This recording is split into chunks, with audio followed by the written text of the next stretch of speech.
ভূত.com এখানে সত্য ঘটনা শোনানো।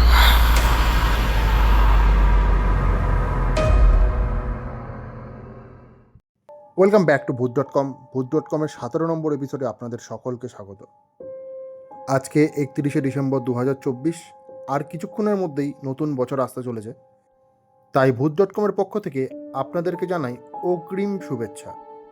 বছরটা আপনাদের খুব ভালো কাটুক, আপনারা সুস্থ থাকুন, আনন্দে থাকুন, এটাই ভগবানের কাছে প্রার্থনা করব। আর ভূত.com-এর পরিবারকে এভাবেই সাপোর্ট করে চলুন। আমরা আশা করব ভূত.com-এর পরিবার 2025 সালে বৃহৎ আকার নেবে। তো যাই হোক, চলে আসছি ঘটনায়। আজ আপনাদের দুটো বাংলাদেশের ঘটনা শোনাব। প্রথম ঘটনাটা পাঠিয়েছেন রিমা চট্টোপাধ্যায়। রিমার বাড়ি বালিতে। রিমা লিখছে, অভিষেক, তোমার ঘটনাগুলো শুনতে আমার খুব ভালো লাগে, তবে তুমি ঘটনাগুলো ছাড়তে বড় লেট করে ফেলছো। ঘটনাগুলো আরও তাড়াতাড়ি ছাড়লে ভালো লাগবে। তা যাই হোক, আমার জীবনেরও একটা এরকম অভিজ্ঞতা আজ আমি তোমার সাথে শেয়ার করছি। ভালো লাগলে তোমার চ্যানেলে শুনিও, আমি অপেক্ষায় থাকব। আমি রিমা চট্টোপাধ্যায়, আমার বাড়ি বালিতে। আমার সাথে ঘটে যাওয়া একটা ভৌতিক অভিজ্ঞতা আজ আমি সবার সাথে শেয়ার করছি। আমার এক মাসি বাংলাদেশে থাকে। 2005 সালে আমরা একবার ওই মাসির বাড়িতে বেড়াতে গিয়েছিলাম।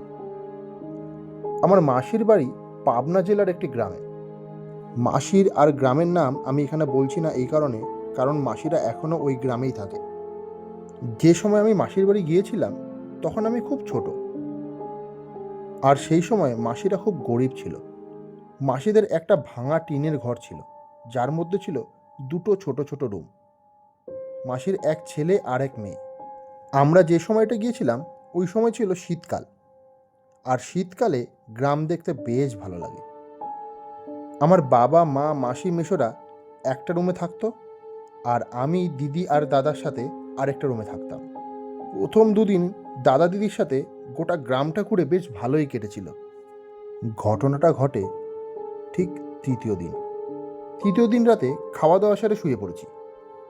রাত তখন কটা বাজে মনে নেই, হঠাৎ রান্নাঘর থেকে বাসনপত্র পড়ার আওয়াজে আমার ঘুম ভেঙে যায়। আপনারা সবাই নিশ্চয়ই জানেন যে গ্রামের এলাকায় রাতের বেলা কেমন ঘুটঘুটে অন্ধকার হয়ে যায়, এবং বেশিরভাগ মানুষই রাত 9টা-10টার মধ্যে শুয়ে পড়ে। সাধারণত কেউ বাইরে থাকে না। ঘুম ভাঙতেই দেখি দিদি আর দাদা তখনও ঘুমাচ্ছে। আমি ভেবেছিলাম কোনো বিড়াল হয়তো রান্নাঘরে ঢুকেছে, তাই বিছানা থেকে নেমে রান্নাঘরে গিয়ে দেখি কোথাও কেউ নেই, এবং কোনো বাসনপত্রও পড়ে নেই। এবার আমি ভাবতে শুরু করি, তাহলে আওয়াজটা কিসের আসলো। আবার গিয়ে বিছানায় শুয়ে পড়ি। আমি যেখানে শুয়েছিলাম সেখান থেকে জানালাটা একদম কাছে ছিল। এবার হঠাৎ আমার মনে হয় যেন কেউ জানালার বাইরে থেকে আমার নাম ধরে ডাকছে। গলা শুনে যেটুকু বুঝতে পারছিলাম সেটা কোনো বৃদ্ধা মহিলার গলা, এবং সেই বৃদ্ধা মহিলা আমার নাম ধরে ডাকার পাশাপাশি আমাকে ঘরের বাইরে আসতেও বলছিল। আমি এতটাই ভয় পেয়ে গিয়েছিলাম যে কম্বল থেকে মুখ বার করে জানালার দিকে তাকানোর সাহসটুকু জোটাতে পারছিলাম না। ডাকটা ক্রমাগত এসেই চলেছিল, তাই আমি একটু সাহস জুটিয়ে কম্বল থেকে মুখটা বার করে দাদা দিদির দিকে তাকাতে দেখি ওরা তখনও ঘুমাচ্ছে, যেন আওয়াজটা ওদের কান পর্যন্ত পৌঁছাচ্ছেই না। এবার জানালার দিকে চোখ পড়তেই দেখি একটা বৃদ্ধা মহিলা আমাকে হাতের ইশারা করে তার দিকে ডাকছে। এই দৃশ্য দেখে আমি তাড়াতাড়ি কম্বল মুড়ি দিয়ে শুয়ে পড়ি। ওই ঠান্ডার মধ্যেও আমি কম্বলের ভিতরে অবশ হয়ে গিয়েছিলাম, এবং আমার সারা শরীর ঘামে ভিজে গেছিল। সেই বৃদ্ধার মায়াবী আওয়াজ যেন আমার রক্ত জল করে দিয়েছিল। কিছুক্ষণ এইভাবে চলার পর আওয়াজটা আস্তে আস্তে বন্ধ হয়ে যায়।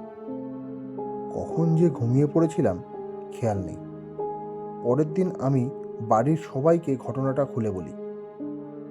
আমার পিসি ও গ্রামের লোকেদের কাছ থেকে পরে জানতে পারি যে রাতের বেলায় এক বয়স্ক বৃদ্ধা বাচ্চাদের তাদের নাম ধরে ডাকে এবং যারা সেই ডাকে সাড়া দিয়ে বাইরে যায় তাদেরকে আর কখনো দেখা যায় না। এই ঘটনার দিন 7 পর আমরা দেশে ফিরে আসি, কিন্তু ওই 7 দিন এরকম কোনো ঘটনা আমার সাথে আর ঘটেনি।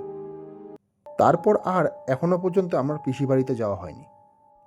পিসির সাথে ফোনেই আমাদের যোগাযোগ হয়।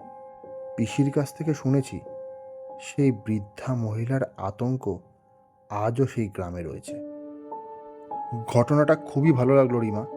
আর হ্যাঁ, আমার গল্প ছাড়তে একটু দেরি হয়, কারণ আমার চ্যানেলটা খুবই নতুন। আর যেহেতু আমার চ্যানেলটা রিয়েল ঘটনার উপর বেস করেই তৈরি, তাই ঘটনাগুলো কালেক্ট করতে একটু সময় লেগে যায়। তোমরা যদি এভাবেই আমাকে সাপোর্ট করো তাহলে খুব তাড়াতাড়ি আমি ভিডিও আপলোড করতে পারবো। এরকম ঘটনা আরও থেকে থাকলে তুমি প্লিজ আমাদের সাথে শেয়ার করো। আমরা অবশ্যই এই চ্যানেলের মাধ্যমে তোমার ঘটনাগুলো সবার সামনে তুলে ধরব। আর এই ঘটনাটা পাঠানোর জন্য তোমাকে অসংখ্য ধন্যবাদ।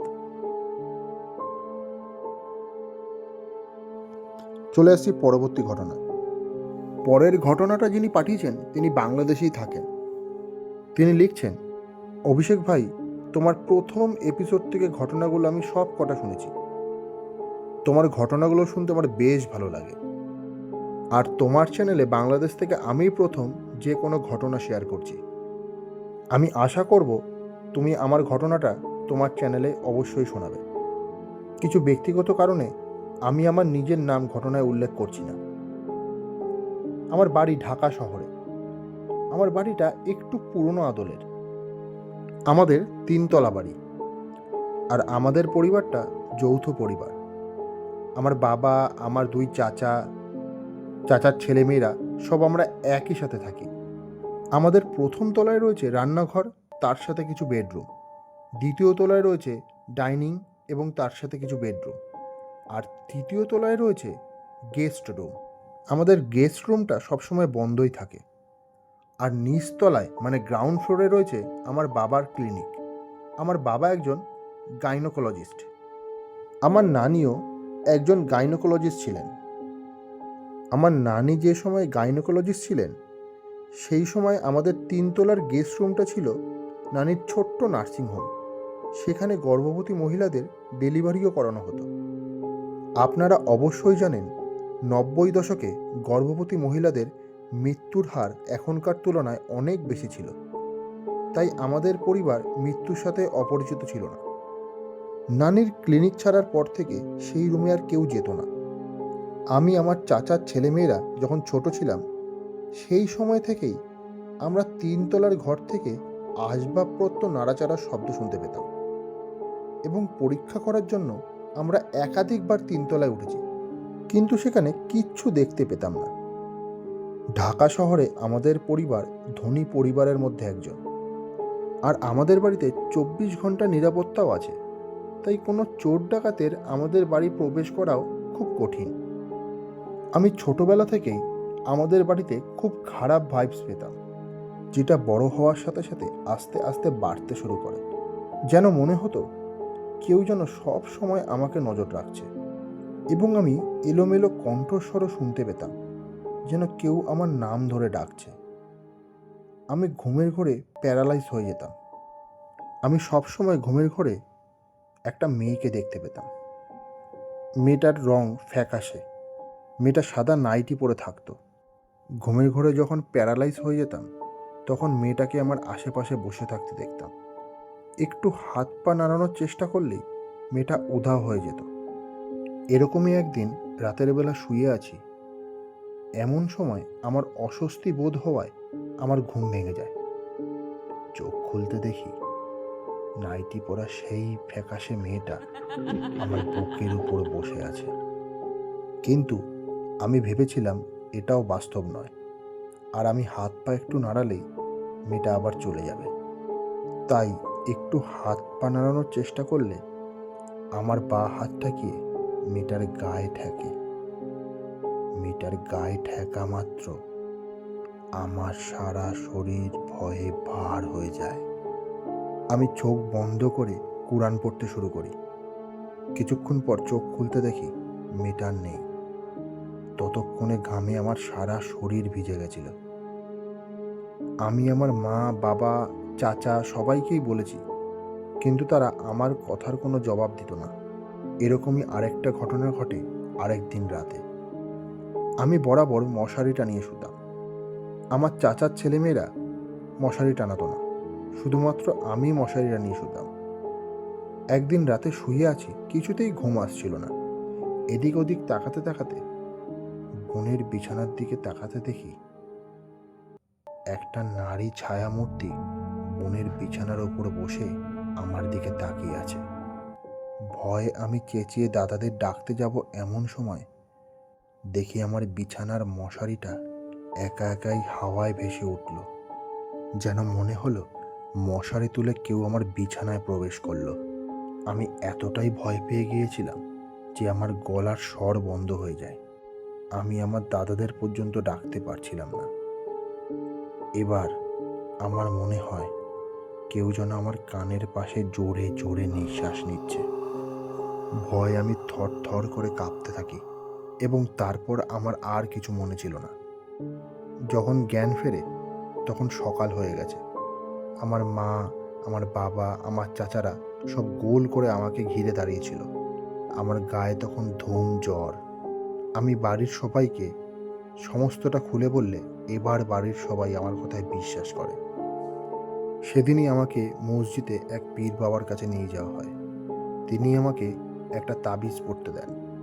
তারপর থেকে এরকম ঘটনা আমার সাথে আর ঘটেনি, কিন্তু এখনও আমি বাড়িতে অস্বস্তি বোধ করি, যেন আমার দম বন্ধ হয়ে আসে।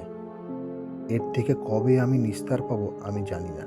আমি যেটুকু শুনেছি, আমাদের ওই 3 তলায় 90 দশকে এরকম অনেক গর্ভবতী মহিলা মারা গেছেন। হয়তো তাদের আত্মাই আমাদের ঘরে ঘুরে বেড়ায়, আর তাই আমাদের 3 তলার রুম সবসময় বন্ধ থাকে। ঘটনাটা সত্যিই খুব ভালো লাগলো, আর তোমার কথা ভেবে আমার খুব খারাপ লাগছে। এখনও তুমি সেই ভয়ানক অনুভূতি বয়ে নিয়ে চলেছ। আমি প্রার্থনা করব এর হাত থেকে যাতে তুমি খুব তাড়াতাড়ি মুক্তি পাও। ঘটনা দুটো শুনতে আপনাদের কেমন লাগলো অবশ্যই কমেন্ট বক্সে জানাবেন। আমাদের ভূত.com চ্যানেলটিকে সাবস্ক্রাইব করুন, বেল আইকনটি অবশ্যই প্রেস করুন। আর আপনাদের ঘটনাও যদি আমাদের সাথে শেয়ার করতে চান, তবে ডেসক্রিপশন বক্সে আমাদের অফিসিয়াল মেল আইডি দেওয়া রয়েছে, ওখানে গিয়ে মেল করতে পারেন, অথবা আমাদের ফেসবুক পেজে গিয়েও মেসেজ করতে পারেন। আর যদি ভয়েস মেসেজ করতে চান, তবে আমাদের মোবাইল নম্বর 8100781562 এই নাম্বারে ভয়েস করে পাঠান। আপনারা ভূত.comকে এভাবেই সাপোর্ট করে চলুন। আর আপনাদেরকে আবারও জানাই নতুন বছরের প্রীতি, শুভেচ্ছা ও আন্তরিক অভিনন্দন। আজ এখানেই শেষ করছি। কথা হবে পরবর্তী ভিডিওতে। শুভরাত্রি।